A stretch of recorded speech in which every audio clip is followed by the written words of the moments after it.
हाँ मित्रों, एक दिन छोटे से बच्चे को गोद में लेकर एक औरत आई थी। मंदिर में रोते रोते भगवान को हाथ जोड़कर कुछ प्रार्थना कर रहे थे। थोड़ी देर तक तो मैं देखता ही रह गया। और भारत की नारी कितनी प्रेमालु होती है, कितनी दयालु होती है, कितनी पालनहारी होती है। छोटे से बच्चे को कोई खिलौना दे करके वो बहला रही थी। आंखों से आंसू गिर रहे थे और हाथ जोड़ करके भगवान को कुछ कह रहे थे। थोड़ी देर में खड़ा रहा, सोचता रहा, इसको क्या पूछूं। पूछने की हिम्मत नहीं हुई। मैं आके वापिस अपनी गद्दी में बैठ गया। भगवान से प्रार्थना करने लगा, प्रभु तुमने नारी को बनाया है।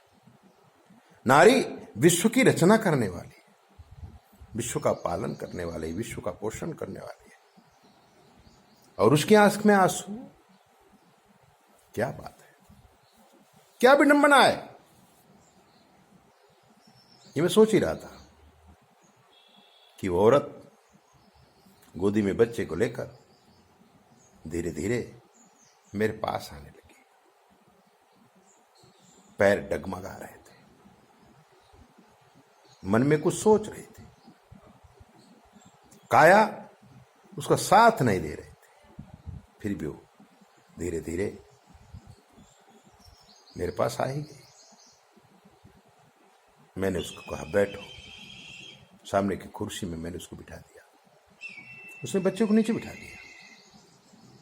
मैंने कहा बच्चे को थोड़ा प्रसाद खिलाओ। पास में ही प्रसाद रखा हुआ था। उसने बच्चे को प्रसाद खिलाया। मैंने कहा पानी पिलाओ। पानी भी पिला, तुम भी पियो। उसने भी पी लिया। फिर मैंने कहा हाँ बोलो,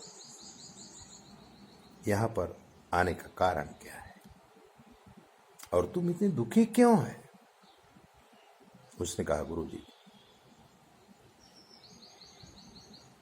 मेरे पति ने मेरी पिटाई करके मुझे घर से निकाल दिया।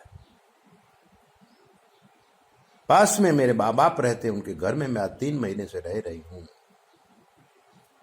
आज हमारी शादी की सालगिरह है, तो मैं सोची कि भगवान के चरणों में जाके प्रार्थना कराऊं कि हमारा संसार ऐसा क्यों बिगड़ गया, किन कारणों से हमारे प्यार में दरार पड़ गई और मुझे अपने माँ बाप के पास वापिस आना पड़ा। मैं भी थोड़ा घबराया। इतनी अच्छी औरत, खूबसूरत है, बच्चा गोद में है,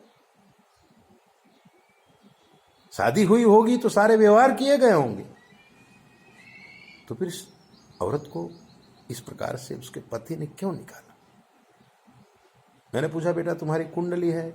बोले हाँ गुरुजी, कुंडली में लेके आई।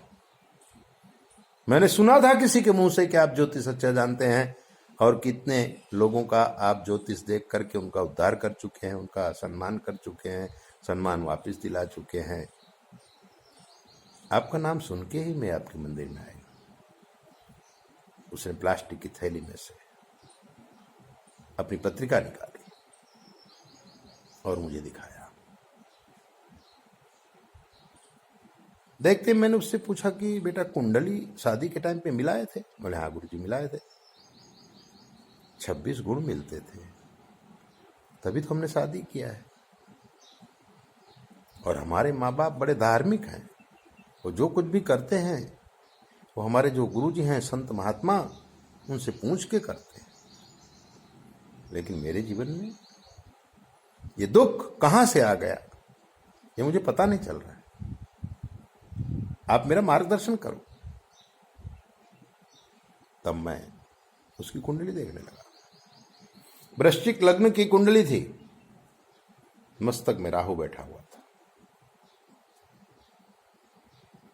तो मंगल के घर का राहु हो गया।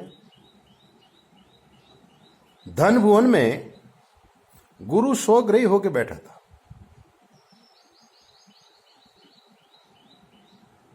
तो अच्छा ही माना जाएगा। और विशेष था, धन भुवन में ही चंद्र बैठा था, जिससे गज केसरी योग होता था। अब धन भुवन में जब चंद्र और गुरु का गज केसरी योग हो जाए, गुरु शोक रही,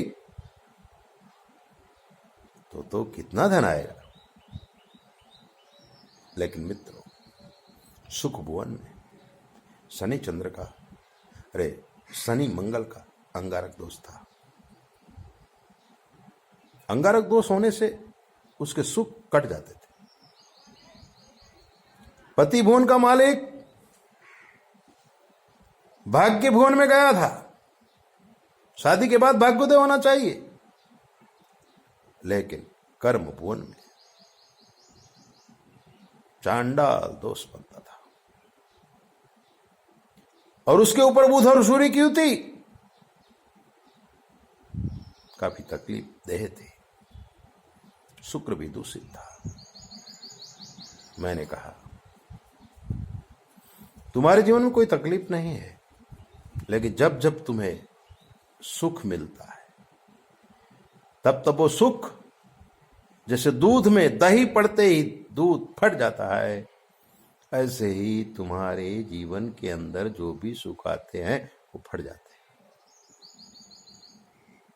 और चूंकि तुम्हारे अंगारक योग है, इसलिए तुम्हारा दिमाग बहुत गर्म है। जहां गर्मी नहीं दिखाना चाहिए वहां बोल जाती हो, सोचे समझे बिना बोल जाती हो। और इसीलिए शायद तुम्हारे पति ने तुम्हारे ऊपर हाथ उठा दिया हो। तो गुरुजी क्या करें? एक कुंडली मिलती है, तुम्हारा पति तुमको बहुत प्यार करता है, लेकिन उस दिन कुछ हो गया होगा और तुम घर छोड़ के चली आए। वो नहीं गुरुजी, उन्होंने निकाल दिया। मैंने कहा, निकाल दिया या छोड़ दिया? अलग तो हो गए। क्या करूं गुरुजी? शिव उपासना करो और पार्वती जी को चुंदड़ी चढ़ाओ, नवाण मंत्र का जाप करो, अंगारक दोष का विधान करो। तुम्हारे जीवन में पति देवता स्वयं तुम्हें लेने के लिए आएंगे। और उसने पार्वती जी की उपासना शुरू कर दी। हमारे आश्रम में यज्ञ भी करा दिया, विधि विधान भी करा दिया। 1.5 साल के बाद समाज के कुछ लोग आए, समझौता हुआ, लड़की अपने घर में सुखी है। ऐसे ही दीप बातें जानने के लिए आप हमारे चैनल को सब्सक्राइब करो, लाइक करो। और अगर आपके जीवन में कोई कष्ट है, हमसे पूछ लो। शास्त्र के मत के अनुसार हम आपको जवाब देंगे, बिल्कुल फ्री। 9825200108। जय भोले। अपना ध्यान रखो।